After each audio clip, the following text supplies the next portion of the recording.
আমাদের আজকের সমাধান হচ্ছে কতগুলো ত্রিগুণিত, অর্থাৎ এই 4টি ত্রিগুণিত অঙ্ক। এই ধারার অঙ্কগুলো দেখো, প্রথম অঙ্কটা দেখো, সাইন থিটা সাইন 3 থিটা সমান হাফ হলে থিটার মান কত। এখানে অবশ্যই আমরা এগুলো লিখি নাই যে থিটার মান কত, এগুলো বলি নাই, কিন্তু এখানে আমাদেরকে বলা হচ্ছে সমাধান করতে হবে, অর্থাৎ থিটার মান নির্ণয় করতে হবে। এখন যদি আমরা এই ধারার গণিতগুলো সমাধানের জন্য যদি যেমন ধরো সাইন 3 থিটা সূত্র ফেলে সাইন থিটা দিয়ে গুণ করে যদি সমাধান করতে যাই, তাহলে অঙ্কটা আমাদের প্রায় 5 মিনিটের মতো সময় লাগবে। আমি আবারও বলছি, এই ধারার গণিতগুলো যদি আমরা খাতা কলম নিয়ে সমাধান করতে যাই, তাহলে আমাদের সময় লাগবে 5 মিনিট। দেখো, এটা 5 মিনিট, এটা 5 মিনিট। তো এই ধারার গণিতগুলো আমাদের সমাধানের কিছু কৌশল অবশ্যই অবলম্বন করতে, সেই কৌশলটা কি আমি আজ তোমাদেরকে বলবো। যেমন ধরো 1 নম্বর অঙ্কটা, এখানে যে বিষয়টা বলা হচ্ছে, এখানে থিটার মান বের করতে বলা হচ্ছে। থিটার মান অবশ্যই কি, কোণের মান। তো এখন যদি আমরা এখানে কতগুলো সূক্ষ্ম কোণ বিবেচনা করি, যেমন থিটা সমান 30 ডিগ্রি, থিটা সমান 60 ডিগ্রি, এরকম কোণ যদি আমরা বিবেচনা করি, তাহলে আমরা যদি 30 ডিগ্রি এখানে বসিয়ে দিই, যেমন সাইন 30 ডিগ্রি মান কত, হাফ। আবার সাইন 90 ডিগ্রি, এখানে 30 ডিগ্রি বসালে সাইন 90 ডিগ্রি, অর্থাৎ লেফট হ্যান্ড সাইডে যদি আমরা 30 ডিগ্রি বসিয়ে দিই, তাহলে আমাদের কিন্তু রাইট হ্যান্ড সাইডে যে মানটা আছে সেটা পেয়ে যাচ্ছি। অর্থাৎ এখানে একটা মান হচ্ছে কি 30 ডিগ্রি, অর্থাৎ π/6। এখন অন্য কোনো কোণ বসালে এটা আবার হাফ আসে কিনা দেখি। এখন 30 ডিগ্রি পরে দেখো 45 ডিগ্রি, এখানে যদি আমরা 45 ডিগ্রি বসিয়ে দিই, তাহলে এখানে কি পাচ্ছি 1/√2। দেখো সাইন 30 ডিগ্রি সমান সাইন 45 ডিগ্রি সমান, আমরা 30 ডিগ্রি বসিয়ে আমরা পাইছি left hand side right hand side সমান, অর্থাৎ একটা অ্যান্সার থিটার মান 30 ডিগ্রি, অর্থাৎ π/6। এখন আমরা 45 ডিগ্রি বসিয়ে দেখব। দেখো 45 ডিগ্রি বসালে এখানে আমরা পাচ্ছি 1/√2। আবার এখানে যদি 45 ডিগ্রি বসাই, তাহলে 135 ডিগ্রি হয়। 135 ডিগ্রি মানও কিন্তু √2, অর্থাৎ এই দুটো √2 গুণ করলে হাফ, অর্থাৎ রাইট হ্যান্ড সাইড মিলে যাচ্ছে। এখন আমরা যদি আরও কিছু অঙ্ক মান, যেমন 30 ডিগ্রি পরে 60 ডিগ্রি বসিয়ে দাও, 60 ডিগ্রি বসালে এটা আসে কিনা দেখো। 60 ডিগ্রি বসালে কখনো এটা হবে না, কারণ হাফের চেয়ে অনেক বড় হয়ে যাবে।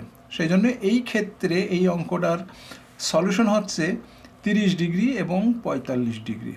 দেখো এর মান কত হলো, 30 ডিগ্রি এবং 45 ডিগ্রি। তাহলে পরীক্ষায় যখন দেখবা যে এই ধরনের অঙ্কগুলো, যেমন থিটা 30 ডিগ্রি, 45 ডিগ্রি, অথবা 60 ডিগ্রি, 30 ডিগ্রি, এরকম 4টে অপশন দেওয়া থাকবে, অথবা 45 ডিগ্রি, 120 ডিগ্রি, এরকম 4টে অপশন দেওয়া থাকলে আমরা এইভাবে অঙ্কটা সমাধান করে ফেলবো। অর্থাৎ সমাধান হচ্ছে 30 ডিগ্রি 45 ডিগ্রি।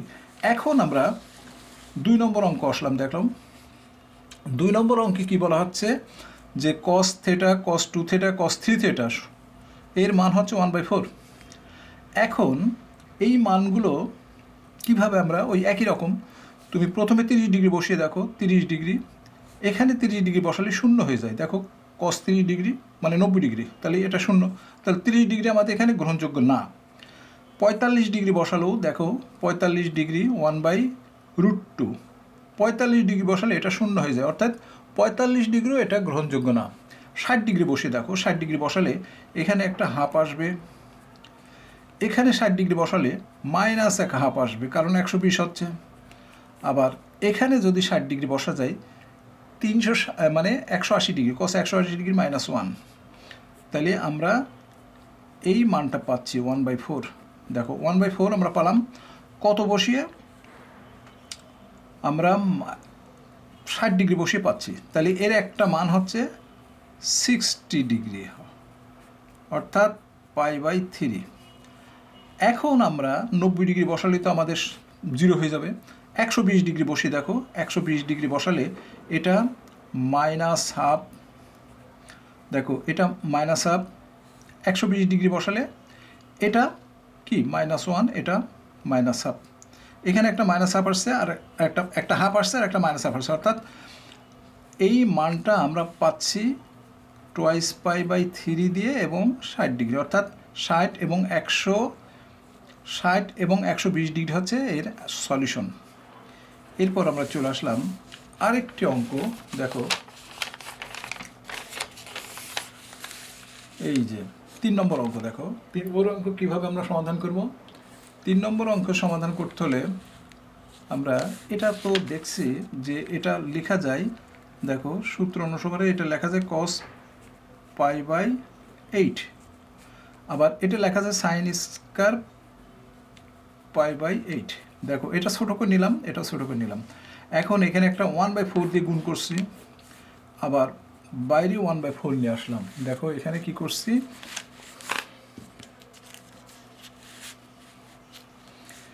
এই অঙ্কটার জন্য আমরা এটা লিখলাম cos π/8, এটা sin π/8। তো 4 দিয়ে গুণ করার সাথে সাথে এখানে আমরা কিন্তু এইভাবে লিখে নিতে পারি।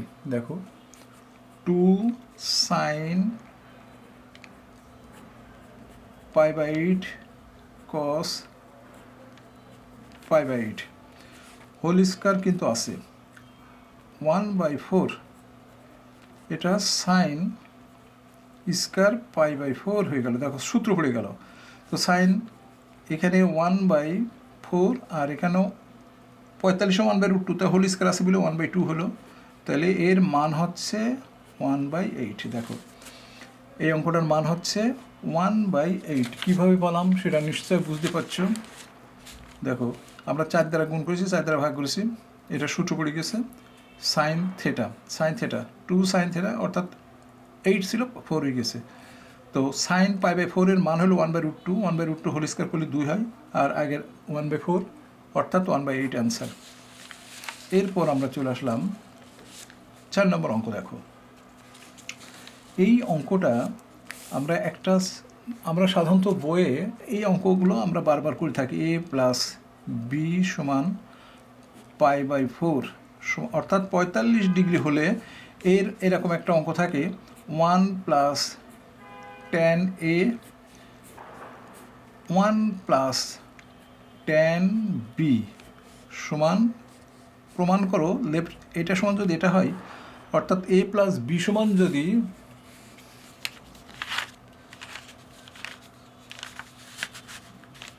a + b সমান যদি π/4 হয়, তাহলে 1 + tan a 1 + tan b সমান কত? তো এটা সাধারণত আমরা জানি যে 2, এর অ্যান্সার হলো 2। এখন দেখো, অর্থাৎ বোঝা গেল যে এই a এবং এই b যোগফল যদি 45 হয়, তাহলে এই ধারার গণিতগুলো সবসময় 2 হয়। তো এটাও দেখো, তো এখানে বলছে 1 + tan 32, 1 + tan b সমান 2 হলে b কোণের মান কত? এখন ভাবতো যে এর সাথে কত যোগ করলে 45 হয়, এর সাথে কত যোগ করলে 45 হয়। দেখো 45 থেকে তুমি 45 থেকে 32 বাদ দিতে হবে, তাহলে 32 বাদ দিলে 3 1, অর্থাৎ 13 ডিগ্রি। অর্থাৎ এখানে আমরা এই দুটো কোণ, এখানে যদি 13 ডিগ্রি বসাই আর এটা বসাই, তাহলে এই দুটো কোণের যোগফল হয় 45। তাহলে বি এর মান কত? বি এর মান 13 ডিগ্রি। অতএব বুঝতে পারছো এই সলিউশনে বি এর মান হচ্ছে 13 ডিগ্রি। এটাই হচ্ছে এই অঙ্কের সলিউশন।